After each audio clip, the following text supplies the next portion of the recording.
scores dos testes, eles são super importantes, por dois motivos. Pra gente entender, até um outro profissional poder entender da onde tu tirou as tuas inferências, isso é super importante. Então, assim, acho que uma coisa que é muito ruim, assim, é se eu pego um laudo e a pessoa tá falando um monte de coisa e eu não sei de onde é que ela tirou aquilo ali. De onde é que ela, por que ela tá achando isso? A partir do quê? Tá? Então, eu acho que esse é um dos diferenciais de fazermos avaliação neuropsicológica com testes padronizados. Então, a gente tem que ter padrão, tá? Então, os scores, eles sempre devem ser reportados, sim, nos resultados. Daí a pergunta, né, de milhões, que todo mundo sempre pergunta, mas como eu devo apresentar meus resultados? Eu devo fazer tabela? Eu devo fazer descritivo? Eu devo descrever todos os scores, o que é cada score de cada teste? Tá? Então, vamos lá.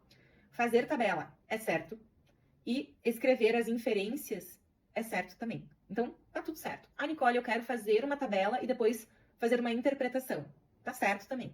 O que não pode acontecer, que eu vejo com alguma frequência, é tabela, gráfico, descrição, tudo a mesma informação. Não façam isso. Isso vai triplicar o tempo de trabalho de vocês, tá? E não vai trazer nenhum benefício para o paciente e nem para vocês, é óbvio, tá? Então, escolham como vocês vão apresentar os dados. O que eu gosto de fazer, o que eu tenho feito, que eu sinto que me adianta muito o trabalho, é eu não ficar preocupada com tabela. Toda vez que tu tem que ir lá, pegar, copiar uma tabela, né? Ah, tem que ir ali formatar. É mais tempo de trabalho.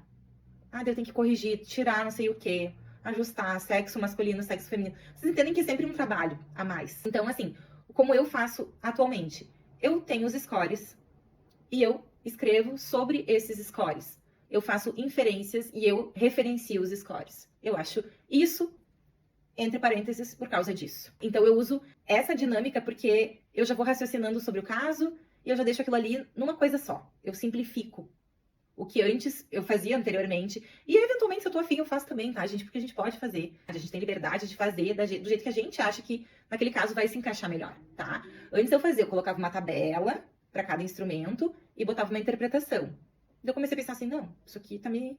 né? É muito tempo, é muito chato fazer isso, é muito desgastante fazer isso. Não, agora eu pego e eu faço a minha inferência sobre cada função. E eu cito os resultados que corroboram a minha inferência. Sobre a questão de o que cada score significa, isso é mais importante que vocês saibam do que isso esteja constado lá no laudo, tá? Por quê? Vamos pegar o exemplo do RA-VLT. Se a gente começar a descrever, teoricamente, ali o RA-VLT, o que cada score significa, dá uma tabela de uma página, meia página no mínimo. Então, assim, isso vai fazer diferença para a interpretação. O paciente vai entender aquele teste. Ele vai estudar o RA-VLT, a família vai estudar o RA-VLT e vai, então, querer debater contigo. É do interesse do paciente isso. Quando vocês fazem um exame de sangue que diz lá, concentração de não sei o quê. Não, daí vocês entram com o médico e dizem, não, agora eu quero saber de onde é que isso aqui surgiu. Da onde veio, para onde vai. É óbvio que não, né? Vocês se contentam com a ideia de que o ponto de corte da normalidade é aquele, e isso significa que vocês precisam fazer alguma coisa. Tô certa? Então, é por aí. É importante que vocês tenham clareza do que cada score significa. Que vocês tenham clareza de como usar o resultado de cada score que vocês aplicaram.